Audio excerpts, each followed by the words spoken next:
Subscribe करा महानुभाव प्रतितीपंथ चॅनलला व बेल बटन अवश्य दाबा लेटेस्ट नोटिफिकेशन प्राप्त करण्यासाठी। दंडवत प्रणाम। जय श्री कृष्ण। मी ईश्वरदास महानुभाव सर्वांचं स्वागत करतो आपल्या महानुभाव प्रतितीपंथ या चॅनलमध्ये। कालच्या सत्रामध्ये आपण जाणून घेतलं स्वामींनी एका मुक्या लेकराला कशी वाचा दिली, तो कसा बोलका झाला। आजच्या सत्रामध्ये आपण जाणून घेणार आहोत स्वामी पुढे कुठे मार्गक्रमण करत आहेत, परिभ्रमण करत करत स्वामी कोण्या दिशेला जात आहेत, कोण्या गावाला जात आहेत हे आपण आज जाणून घेणार आहोत। आणि ह्यामध्ये विशेष अशी लीला आहे की स्वामी स्मशानामध्ये स्वतःला प्रावरण करण्यासाठी वस्त्र घ्यायला जातात। स्वामींना वस्त्र मिळते किंवा नाही हे आपण आज जाणून घेणार आहोत। तर जास्त उशीर न करता चला तर आज काही नवीन ज्ञानार्जन करूया। दंडवत हो।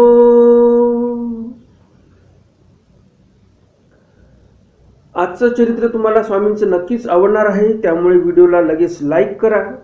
आणि नवीन दर्शक कोणी आले असतील त्यांनी अजून चॅनलला सबस्क्राईब केलं नसेल तर लगेच चॅनलला सबस्क्राईब करा।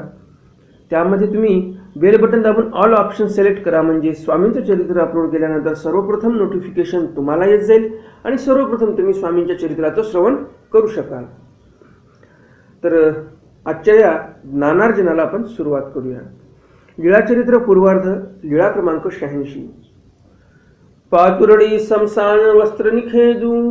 पातुर्डी या गावी स्वामींनी स्मशानातलं वस्त्र घेतलं, परंतु स्वामींना कुणीतरी निषेध केला, म्हणजे स्वामींना सांगितलं की घेऊ नका घेऊ नका। तर तो व्यक्ती कोण होता, स्मशानामध्ये कोण येऊन बसला होता, हे सर्व सविस्तर येणारच आहे समोर। मग गोसावी पातुर्डासी बीजे केले। मग स्वामी पातूर या गावी गेले। अकोले जिल्ह्यामध्ये माझ्या मते ते स्थान येते।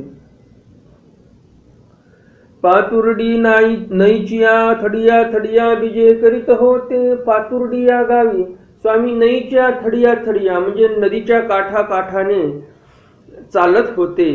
तो समसाणी माणूस जाळले होते। स्मशानामध्ये एक माणूस जाळलेलं होतं। तयाचे वस्त्र गोसावी श्रीचरणी चेनी अंगुठेनी करुणी श्री करी घेतले। स्वामींनी ते वस्त्र पायाच्या अंगुठ्याने उचललं आणि हातामध्ये घेतलं। श्री मुकुटावरी घातले, डोक्यावर ठेवलं। शियाळे दिस होते, म्हणजे थंडीचे दिवस होते। ते शीत वाजत होते, स्वामींना पण थंडी वाजत होती। तेने हात फुटत असे, किती थंडी होती, जणू काही हात फुटून जातील इतकी भयंकर थंडी होती। आणि अशा थंडीमध्ये स्वामींनाही वस्त्राची आवश्यकता होती आणि म्हणून स्वामींनी ते स्मशानातलं वस्त्र उचललं। तेथ आणिक अंत्यजू एक संस्थान राखतू होता। एक अंत्यज म्हणजेच एक मातंग तिथे स्मशान राखायला बसलेला होता आणि तो बोबाईला, तो ओरडायला लागला। काय म्हणतो तो, हा हा आमचे राखीचे वस्त्र, दिसवडीचा दिसवडी तूची नेसी देखो। तो म्हणतो की हो हो हो तूच आहेस तो, आमचं जे राखीचं वस्त्र म्हणजे राखण करून ठेवलेलं वस्त्र जे आहे, प्रेतावरचं वस्त्र आम्ही घेत असतो वापरण्यासाठी, आणि दिसवडीचा दिसवडी तूची नेसी देखो, तूच आमचं वस्त्र चोरत आहेस दररोजच्या दररोज, असा तो माणूस जो आहे तो आरोप घेतो स्वामींवर। सांडी सांडी म्हणून धाविनला, आणि तो धावत धावत स्वामीकडे आलेला आहे। सांडी सांडी म्हणजेच ते वस्त्र टाकून दे टाकून दे असं तो ओरडत स्वामींकडे पळत आलेला आहे। तो जवळ आला आणि गोसावी ते वस्त्र उकलून दाखविले। ते वस्त्र असं पूर्ण उकललं स्वामींनी आणि त्या माणसाला दाखवलेलं आहे। पाहिले तव झील ऐसे देखिले, त्या स्मशान राखणाऱ्याने ते वस्त्र पाहिलं तर झील ऐसे देखिले, निवळ त्या कपड्याला छिद्र छिद्र पडलेले, एकदम खराब झालेलं, झिळमिळ झालेलं असं वस्त्र ते होतं। मग सांडिले, स्वामींनी ते वस्त्र सांडून टाकलं, टाकून दिलं, कारण की तो ओरडतच आला, सांडी सांडी आमचा कपडा जो आहे तो टाकून दे तू, असं म्हटल्यामुळे स्वामी पण ते वस्त्र टाकून देतात। परंतु सर्वप्रथम स्वामींनी त्याच्या मनामध्ये जे काही आलं होतं ते दूर केलं, त्याला वस्त्र उकलून दाखवलं की आम्ही तुमचं राखणीचं वस्त्र, नवं वस्त्र किंवा जे काय प्रेतावरचं चांगलं धड वस्त्र येते ते वस्त्र आम्ही घेतलेलं नाही. वस्त्र स्वामींनी टाकून दिलं. मग तो ओळग आला आणि नंतर तो माणूस स्वामींपाशी आला आणि स्वामींना म्हणतो, जी घ्या घ्या, हे तुम्हालाच राहू द्या वस्त्र. पुढाई आड पडे, समोर यायचा, स्वामींच्या आडवं पडायचा, जी तुम्ही वस्त्र घ्या. म्हणजे बघा, चांगलं वस्त्र असलं तर त्याने दिलं असतं का स्वामींना? तिकडून ओरडत आला. खराब वस्त्र दिलं की लगेच स्वामींना दान देण्यासाठी तयार. ज्याप्रमाणे म्हणतात मरी गाय बमन को दान, किंवा कोणी म्हणतात हे मेलेली गाय जी असते म्हणजेच मरणासन्न अवस्थेत मरणाला टेकलेली गाय, मरी गाय बामन को दान म्हणजे ब्राह्मणाला दान देतात लोक. तसं झालं. हे कपडा खराब झालेला होता, छिद्र छिद्र पडलेले होते आणि असा खराब कपडा तो स्वामींना ओळखवत आहे. चांगला कपडा असला तर त्यांना लगेच ठेवून घेतला असता, कारण पूर्वी बोलतोच तो, सांडी सांडी म्हणून ओरडतच आला होता तो. तर आपल्या जीवांची अशी वासना आहे की आपण कोणतीही गोष्ट असो खराब झाल्यानंतर आपल्याला वाटते देऊन टाका कोणाला तरी. चांगली असते तोपर्यंत आपल्या उपयोगातली जरी वस्तू नसते तरी माणूस घरामध्ये ठेवत असतो. तर असंच या माणसाचं झालेलं आहे. स्वामींनी खराब वस्त्र घेतलं, परंतु याने स्वामींवर आरोप घेतला की तुम्हीच आमच्या वस्त्राची दररोज चोरी करता. बघा किती मोठा आरोप स्वामींवर या माणसाने घेतला. काही पडताळणी केली नाही, जवळ येऊन बघावं काय आहे प्रकार, नेमकं कोणतं वस्त्र उचललेलं आहे. कोण्याही प्रकारची शहानिशा न करता या माणसाने स्वामींवर हा एवढा मोठा आरोप लावलेला आहे, एवढा मोठा दोष लावलेला आहे. तर आरोप स्वामींवर लावला, परंतु महापाप कोणाला घडलं इथं ते कमेंट बॉक्समध्ये लिहा. तुम्हाला जर कळालं की महापाप कोणाला घडलेला आहे या चरित्रामध्ये तर लगेच कमेंट बॉक्समध्ये तुम्ही कमेंट करू शकता. तो समोर आडवा पडलेला आहे, परंतु त्या माणसाचं वस्त्र स्वामींनी घेतलेलं नाही. माणसाचं म्हणण्यापेक्षा स्मशानातलं वस्त्र स्वामींनी घेतलं नाही. त्याचं तर वस्त्र नव्हतंच ते मालकीचं. मग ती दिसी गोसावियांसी वाळुकेश्वरी वस्ती झाली. स्वामींनी त्या दिवशी वाळुकेश्वराचं जे मंदिर होतं महादेवाचं तिथे मुक्काम केलेला आहे. मग एरी दिसी गोसावी बिजे केले. स्वामी दुसऱ्या दिवशी तिथून निघून गेले. लीळाचरित्र पूर्वार्ध लीळा क्रमांक 87. आले गावी वस्ती. आलेगावला स्वामींची वस्ती म्हणजे मुक्काम झालेला आहे. लीळाचरित्र पूर्वार्ध लीळा क्रमांक 88. पौभे रामदेवा भेटी. पौभे म्हणजे पाणपोई, तिथे स्वामींची आणि रामदेवाची पुनश्च भेट झालेली आहे. मग गोसावियांसी विषयची वाटेसी पौभे आसन झाले. स्वामी रामदेवाला म्हटले होते की आम्ही विसईला जात आहोत, तिथे तुम्हाला पुनश्च दर्शन देऊ. आणि म्हणून रामदेव लगेच त्या रस्त्याने सगळे घरचे कामं आटपले. घरी काय काम होतं तर त्याचे वडील वारले होते आणि त्याच्यामुळे घरची ते क्रिया जी आहे ते पूर्ण करायची होती. सुतक पाळायचं होतं, तेरवी करायची होती, ब्राह्मणाला जेवण घालायचे होते. हे सर्व काम करून दादोस जे आहेत ते स्वामींकडे निघालेले होते. बरोबर स्वामींनी वसईला सांगितलं होतं त्याच रस्त्याने ते निघाले. तर अशीच मग गोसावियांसी विसेची वाटेसी पौभे आसन झाले. विसे या गावाच्या रस्त्यावर एक पौभा होता, म्हणजेच पाणपोई होती, तिथे स्वामी बसले होते. तो तेथ रामदेव पाने पोपळे घेऊन आले आणि तिथे रामदेव पाने पोपळ स्वामींच्या दर्शनासाठी घेऊन आले. गोसावियांसी दर्शन झाले. स्वामींना दर्शन झालं म्हणजेच स्वामींचं दर्शन रामदेवाला झालं बरं का. दंडवत केले श्रीचरणा लागले. स्वामींना दंडवत केले रामदेवाने, पाया पडले. पाने पोपळे ओळगविले. पान आणि सुपाऱ्या स्वामींना अर्पण केल्या. मग गोसावी तेथोनी बिजे केले अंक. स्वामी तिथून निघून गेले. कुठे जातात स्वामी पुढं? स्वामी जातात विसईला. लीळाचरित्र पूर्वार्ध लीळा क्रमांक 89. विसई ब्राह्मणाचे अन्न स्वीकारू. विसई म्हणजेच आताच इसवी गाव, तिथे एका ब्राह्मणाचा उपहार स्वामींनी स्वीकार केला, अन्नाचा स्वीकार केला. मग गोसावी विषयेसी बिजे केले. गावापूर्वे तळे असे. स्वामी विषयेला गेले. गावाच्या पूर्व दिशेला एक तळ होतं. त्या तळ्याची पश्चिमेली पाळी तिन्ही देवळे. त्या तळ्याच्या पश्चिम पाळीवर म्हणजेच पाळूवर 3 देवळे होते. माझारीला लिंगाचा देवळी गोसाव्यासी आसन झाले. माझारीला म्हणजे दोन्ही देवळाच्या मधलं जे देऊळ होतं महादेवाचं देऊळ तिथे स्वामींना आसन झालेलं आहे. जवळे रामदेव उगेची बैसले असती, जवळ रामदेव उगच बसलेले होते, काहीच बोलत नव्हते, काही नाही. काही स्फुरेना, काय करावं काही नाही, काहीच त्यांना स्फुरत नव्हतं, म्हणजे सुचत नव्हतं. आपली आहे जेवणाची चिंता नाही, स्वतःच्या जेवणाची पण त्यांना चिंता राहिली नाही. आणि गोसावी यांची आरोग्याची चिंता नाही, स्वामींच्या आरोग्याची चिंता नाही. एक तर स्वतःला भूक लागली काय ते सुचत नव्हतं की बा जेवणाची काही आयती करावी, गावामध्ये कुठे जाऊन अभियान करावं, भिक्षा मागावी, स्वामींना आरोग्य द्यावी, आपणही काहीतरी 4 घास खावेत, असं काही म्हणत नाही. उग स्वामीपाशी बसून होते असे, जसं काही जणू काही त्यांना सुचत नव्हतं काही. आणि म्हणून चरित्रकार म्हणतात स्फुरेना, त्यांना काही एक समजत नव्हतं. आपल्याही जेवणाची चिंता नाही आणि गोसावियांची आरोग्याची चिंता नाही, स्वतःच्या जेवणाची चिंता नाही. बरं, स्वतःच्या जेवणाची चिंता नाही तर नाही, देवाच्या तरी जेवणाची चिंता करावी त्याने. गोसावियांची आरोग्याची चिंता नाही, स्वामींच्याही जेवणाची त्यांना चिंता नाही. बसले बस निश्चिंत बसूनच होते. तव देवळासी ब्राह्मणू एकू आला, त्या देवळामध्ये एक ब्राह्मण आला. गोसावियांसी दंडोत घातले, श्रीचरणा लागला. स्वामींना त्यांनी दंडोत घातले आणि पाया पडला. जी जी माझी आवारासी बीजे, की जो आमच्या आवारामध्ये चला, आमच्या घरी चला, असं तो ब्राह्मण स्वामींना विनंती करतो. सर्वज्ञ म्हणितले. यावर स्वामी म्हणतात, हे भुकैले असती याते घेऊन जा. स्वामी म्हणतात आमचं काही नाही, आमचे शिष्य हे रामदेव हे उपवासी आहेत, भुकेले आहेत, भूक लागलेली आहे यांना तुम्ही घेऊन जा. हो का जी? ब्राह्मण म्हणतो ठीक आहे.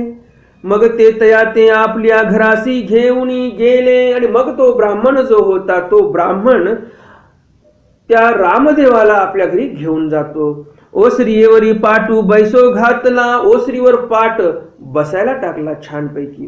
तांबिया भरुणी दीधला, तांब्या भरून दिला. परुसा गेले, परसाकड गेले. परसाकड म्हणजे काय तर शौचाला गेले. स्वत्रा आचमन केले, म्हणजेच व्यवस्थित हात स्वच्छ केले मातीने.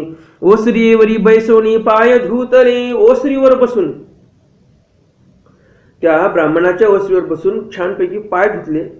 ब्राह्मणी ते म्हणितले, तो ब्राह्मण जो होता तो ब्राह्मणीला म्हणजे त्याच्या पत्नीला तो म्हणतो, यासी वाढा हो, यांना जेवायला घाला, जेवायला ताट मांडा यांच्यासाठी. तेही भीतरी ताट केले, ब्राह्मणीने ताट तयार केलं. मग तेने म्हणितले, मग रामदेव म्हणतात, रामदेव नाही, तेने म्हणितले म्हणजे तो ब्राह्मण म्हणत आहे, उठा चाला जेवा, चला बरं जेवायला. तव रामदेवी म्हणितले. इथं मग रामदेव म्हणतात, आधीची मी नेजवी. तर रामदेव म्हणतात की मी अगोदर जेवण करणार नाही. माझा धोत्राचा पालवी बांधवणी द्या, माझ्या धोत्राच्या पालवामध्ये बांधणी द्या तुमचं काय आहे जेवायचं साहित्य. मा मी तेथ घेऊन जाईन, मी स्वामींपाशी ते अन्न घेऊन जाईल. आधी गोसावियांसी आरोगण देईन, मी सर्वप्रथम स्वामींना आरोगणा देईल, स्वामींना जेवू घालेल. मग आम्ही जेवणी, आणि नंतर मग आम्ही स्वामींचा प्रसाद घेऊ, आम्ही जेवण करू. मग तेही आधी कुवर्ण भातू घातला. आणि मग त्या ब्राह्मणाने या रामदेवाच्या पालवामध्ये, धोत्राच्या पालवामध्ये अनेक वर्ण भातू घातलेला आहे, वर्ण आणि भात घातला. त्याचा धोत्राचा पदरी बांधिला, धोत्राच्या पदराला बांधून दिला. मग दादोस घेऊन आले, मग दादोस स्वामींपाशी ते वर्ण भात घेऊन आलेले आहेत. मग गोसावियासी आरोगण दिधली, आणि मग स्वामींना त्याने आरोगण दिली. गुळला झाला विडा ओळगविला, स्वामींना गुळला झाला. आणि मग रामदेवाने स्वामींना विडा दिला करून. मग आपण जेविले, आणि मग स्वामींनी जेवण, मग आपण जेविले म्हणजे जे रामदेव होते, मग रामदेव स्वतः जेवतात. पहिले स्वामींना आरोगण देतात आणि नंतर रामदेव स्वतः जेवतात. मग तेथची लिंगाचे देवळे पहुडू झाला. तिथेच महादेवाचं जे मंदिर होतं, ज्या महादेवाच्या मंदिरात स्वामी आसनस्थ होते, त्या लिंगाच्या देवळात पहुड झालेला आहे. तिथे स्वामी झोपी गेले. प्रभाते गोसावी बीजे करू आदरिले, सकाळी सकाळी स्वामी बीजे करू आदरिले म्हणजे स्वामी निघायला तयार होतात. रामदेवी गोसाविया सरिसे निघाले, रामदेव स्वामींच्या सोबतच निघाले. गोसावी दादोसा ते विसेचा प्रांती राहाविले. स्वामींनी दादोसांना त्या विषयीच्या प्रांतामध्येच राहाविले, म्हणजे तुम्ही इथेच राहा असं सांगितलं आणि स्वामी स्वतः एकटे निघाले. मग दादोसी गोसावी अशी क्षमालिंगन दिधले. दादोसांनी स्वामींना क्षमालिंगन दिलं. दंडवत घातले, श्रीचरणा लागले. रामदेवांनी साष्टांग दंड घातले, स्वामींच्या पाया पडले. आणि मग रामदेव म्हणतात, जी मग गोसावी पुनरुपी दर्शन कोणी ठाई देती, तुम्ही मला पुनरुपी दर्शन कोण्या ठिकाणी देणार बरं. यावर स्वामी म्हणतात, ऐसे प्रतिष्ठाना प्रांती मग गोसावी विजय केले अंक. स्वामी म्हणतात, आम्ही तुम्हाला पुनरुपी दर्शन प्रतिष्ठान प्रांतामध्ये, म्हणजेच प्रतिष्ठान या प्रांतामध्ये, आताच पैठण या प्रांतामध्ये आम्ही तुम्हाला भेट देऊ, असं म्हणून स्वामी तिथून निघून जातात. पूर्वार्ध 90. अंजने वस्ती. अंजनीला स्वामींची वस्ती झाली. मग गोसावी अंजनेसी विजय केले. अंजने या गावी स्वामी विजय केले. गावा पश्चिमे तळे असे, गावाच्या पश्चिम दिशेला तळ होतं. तळया पश्चिमे पूर्वामुखलिंगाचे देऊळ, तळ्याच्या पश्चिम दिशेला पूर्वाभिमुख देऊळ होतं आणि तिथं स्वामींना वस्ती झाली, म्हणजे स्वामींचा तिथे मुक्काम झाला. पूर्वार्ध लीळा क्रमांक 91. मेहंकरी बोनेबा या भेटी. अशा प्रकारे स्वामी मेहकर इथे पोहोचलेले आहेत. त्या मेहकरी बोनेबाई या भेटी, मेहकरला स्वामींची आणि बोनेबाई यांची भेट झाली. बोनेबाई कशाला म्हणतात, जे बोण्याची तयारी करायची, जे काही देवता असेल त्या देवतेला दररोज बोन तयार करायचे आणि बोन दाखवायचे, म्हणून त्यांचं नावच बोनेबाई असं ठेवलेलं होतं. मग गोसावी येरी दिसी विळीचा वेळी, मेहकरासी विजय केले. दुसऱ्या दिवशी स्वामी संध्याकाळच्या वेळी मेहकरला पोहोचले. गोसावी यांचा कटिप्रदेशी सुडा श्रीमुकुटी, सुडा श्रीमुखी तांबोळ, बाणेश्वराचा देऊळी, जगतीचा पश्चिमी दारवठा, रिगता डाव्या हाता सोंडियेवरी गोसावी चरणचारी उभे असती. स्वामींना एक सुडा कटिप्रदेशी, एक सुडा श्रीमुकुटी आणि श्रीमुखामध्ये स्वामींच्या तांबूळ होतं. बाणेश्वराच्या देऊळाचा जो जगतीचा पश्चिमेली दारवठा, बाणेश्वराची जी जगतीची भिंत होती, त्या जगतीच्या भिंतीच्या पश्चिमेली दारवठा, दिगता डाव्या हाताची सोंड असते, त्या सोंडेवर स्वामींना चरणचारी स्वामी उभे होते. बोनेबाई या भेटी झाली. स्वामींची बोनेबाईची तिथं भेट झाली. मेहकरला गेला तर आताही आपण मोठ्या मंदिरात जाताना उजव्या हाताला एक स्थान आहे, तिथं स्वामींची आणि बोनेबाईची भेट झालेली आहे. भिक्षेसी जाती होती तो गोसावी ते सोंडेवरी उभे देखिले. ते भिक्षेला जात होते आणि स्वामींना त्यांनी सोंडेवर उभं असलेलं पाहिलं.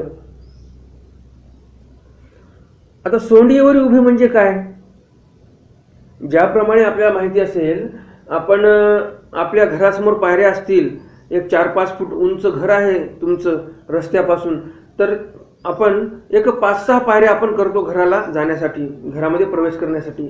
आणि ते पायऱ्या ज्या असतात, पायऱ्याच्या बाजूने सध्याची परिस्थिती अशी आहे की आपण स्टीलची रेलिंग लावत आहोत. तर आताची जी स्टीलची रेलिंग असते त्याऐवजी पूर्वीच्या काळामध्ये काय असायचं, एक छान शो दिसतो, दिसायलाही सुंदर दिसते, आणि म्हणून काय करायचे लोक, तर हत्तीचं तोंड तयार करायचे दरवाजापाशी आणि तिथून अशी एक लांब सोंड सोडायचे जिथपर्यंत पायऱ्या आहेत, आणि मग खाली डिझाईन वेगळी वेगळी तयार करायची. ते सोंड म्हणजे त्या सोंडेवर हात ठेवून, मस्त रेलिंगवर जसं माणसं आता येतात रेलिंगवर हात ठेवून पायऱ्या चढतात, त्याप्रमाणे त्या हत्तीच्या सोंडेवर हात ठेवून स्वामी जे प्रत्येक लोक आहे तो मंदिरामध्ये प्रवेश करायचा, घरामध्ये प्रवेश करायचा. तर म्हणून त्याला सोंडी असं बोलायचे, त्याचं नावच सोंडी पडलेलं होतं. सोंडीवरी आसन असे, चरणचारी उभे असते, असं ते एक प्रकार रूढ झालेला आहे. तर आताच्या भाषेत सांगायला गेलं तर रेलिंग, पूर्वीच्या भाषेमध्ये सोंडी असं बोलायचे. तर तिथे स्वामींची आणि बोनेबाईची भेट झाली आणि त्या भिक्षेला निघालेल्या होत्या. तर गोसाविया ते सोंडीवर उभे देखले. मग म्हणते, बाबा कोणाची कुशीसी होतासी, बाबा कोणाची कुशी उसासली. मग ते बोनेबाई म्हणतात, बाबा कोणाच्या कुशीसी होता बरं तू, आणि कोणाची कुस उसासून तू असा इकडे फिरत आहेस? बाबा ऐसी कोणी पापिणी विसंवली, अशी कोणती पापिणी होती जी तुम्हाला विसरून गेली? हे उगेची स्वामी गप्प होते. मग गोसाव्या ते पुसिले आणि मग त्या बोनेबाई ज्या होत्या त्या स्वामींना विचारतात, जीजी आपण कोणीकडून येईजत असी जे, तुम्ही कोणीकडून आलात बरं? गोसावी ऐसे श्री मुकुटाचे नि अनुकारे आंजनेकडे दाखविले. आंजनेकडे बोट करून दाखवलं, श्रीमुकुटाच्या अनुकाराने दाखवलं की आम्ही इकडून आलेलो आहोत. बोलले काहीच नाही स्वामी. बाबा आपण काही वराडाकडून येईजत असी जे, तुम्ही काही वराडाकडून आलेले आहात का? गोसावी श्री मुकुटे मानिले. स्वामी म्हणतात हो, श्रीमुकुटाने बरं का, तोंडाने काहीच बोलत नाही, श्रीमुकुट असा हलवतात होकारार्थी. बाबा आपणे या नाव काही, तुमचं नाव काय बरं? हे उगेची. स्वामी उगेच, काहीच बोलत नाही. तवती हिची म्हणितले जी जी तरी आपणे या नाव काही मोन्य देव. जर तुम्ही बोलत नाही आहात काहीच, तर मग तुमचं नाव काय मोन्य देव आहे काय? गोसावी श्रीमुकुटेचे नि अनुकारे मानिले. स्वामी हो म्हणतात, श्रीमुकुटाच्या अनुकाराने, बोलत काहीच नाहीत. सारंगधरासी 5 लाडू ओगाचे फिटती, तो एकू लाडू भोपे बोनेबाईयासी देती. तो जो सारंगधराचा पुजारी होता त्याची एक परंपराच होती. तो काय करायचा की त्या सारंगधराला बोने दाखवलं की त्या 5 लाडू पैकी 1 लाडू तो बोनेबाईंना द्यायचा. ही त्यांची एक परंपराच होती. तेही एकी वाटा लाडूंची चुरी साखर तूप ओळगविले. गोसावियासी आरोगण झाली आणि मग ते जे लाडू होता तो पडलेलाच होता यांच्याकडे आलेला. मग त्या लाडूची चुरी केली, त्याच्यावर साखर टाकली, तूप टाकलं आणि स्वामींना ते जेवणासाठी दिलं. सागळ घेऊन आली, पाण्याची पिशवी घेऊन आली बोनेबाई.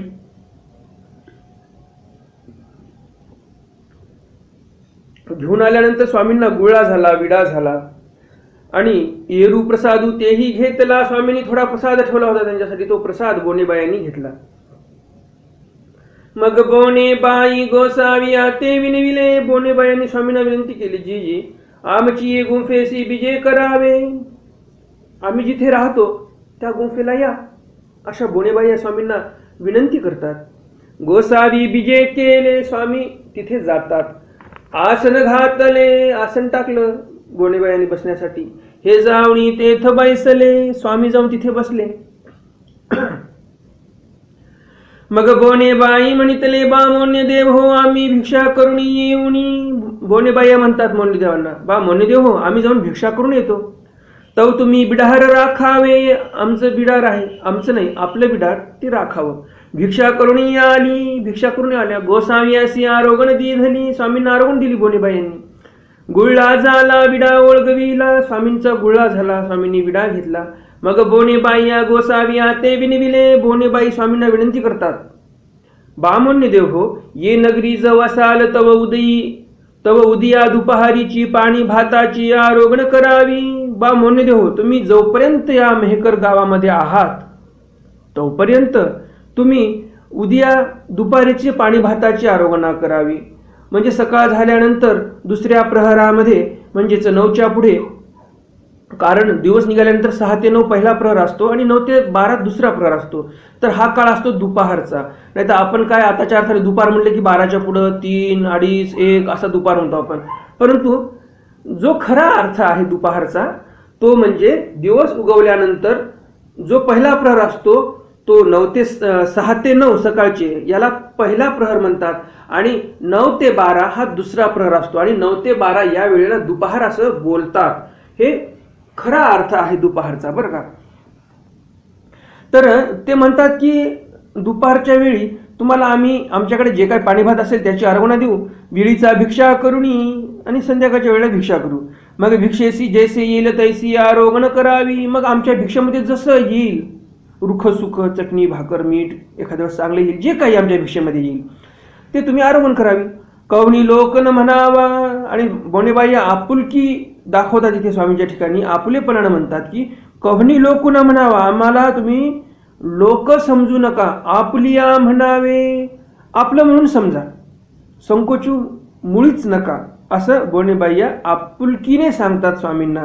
बघा यांच्याकडे काही फार मोठी संपत्ती धनसंपत्ती आहे का, परंतु मन किती मोठं आहे, आपुलकी किती आहे.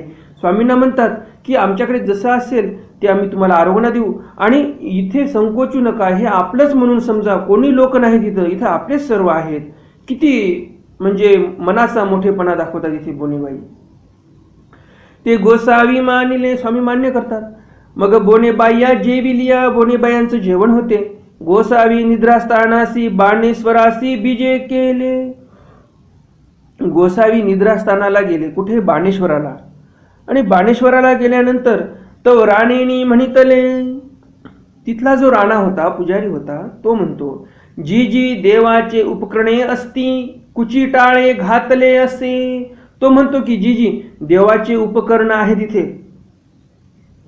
आणि हे मौल्यवान असे उपकरण, आभूषणे, अलंकार सोन्याचे, हे चोरीला जातील आणि म्हणून आम्ही कुचिटाळे घातले असे, म्हणजेच कुलूप लावलेला आहे. तुम्ही भैरवाच्या देवळाशी जा. जे भैरवाचं देऊळ आहे तुम्ही तिथे जा झोपायला. भैरवाच्या देवळाशी गोसावी बिजे केले. भैरवाच्या देवळामध्ये स्वामी गेले. तेथ पहुडू स्वीकरिला. स्वामी तिथे झोपले. अवस्थान झाले अंक. स्वामी तिथे राहायला लागले. तर आजचं हे चरित्राचं सत्र आपलं इथे संपलेलं आहे. उद्या आपण स्वामींचं एक नवीन चरित्र अध्ययन करणार आहोत. तोपर्यंत दंडवत प्रणाम. जय श्री कृष्ण. व्हिडिओ आवडला असेल आणि अजून लाईक केलं नसेल व्हिडिओला तर लगेच व्हिडिओला लाईक करा आणि आपल्या वासनिक मंडळीपर्यंत जास्तीत जास्त हा व्हिडिओ शेअर करा. नवीन दर्शक कोणी आले असतील त्यांनी अजून चॅनलला सबस्क्राईब केलं नसेल तर लगेच चॅनलला सबस्क्राईब करा आणि बेल बटन अवश्य दाबा. बेल बटन दाबल्यानंतर त्यामध्ये ऑल ऑप्शन सिलेक्ट करा, म्हणजे स्वामींचं चरित्र अपलोड केल्यानंतर सर्वप्रथम नोटिफिकेशन तुम्हाला येत जाईल आणि सर्वप्रथम तुम्ही स्वामींच्या चरित्राचं श्रवण करू शकाल. तर भेटूया उद्याच्या सत्रामध्ये स्वामींचं एक नवीन चरित्र श्रवण करण्यासाठी, स्वामींच्या नवीन चरित्राचं अध्ययन करण्यासाठी. तोपर्यंत दंडवत प्रणाम. जय श्री कृष्ण. दंडवत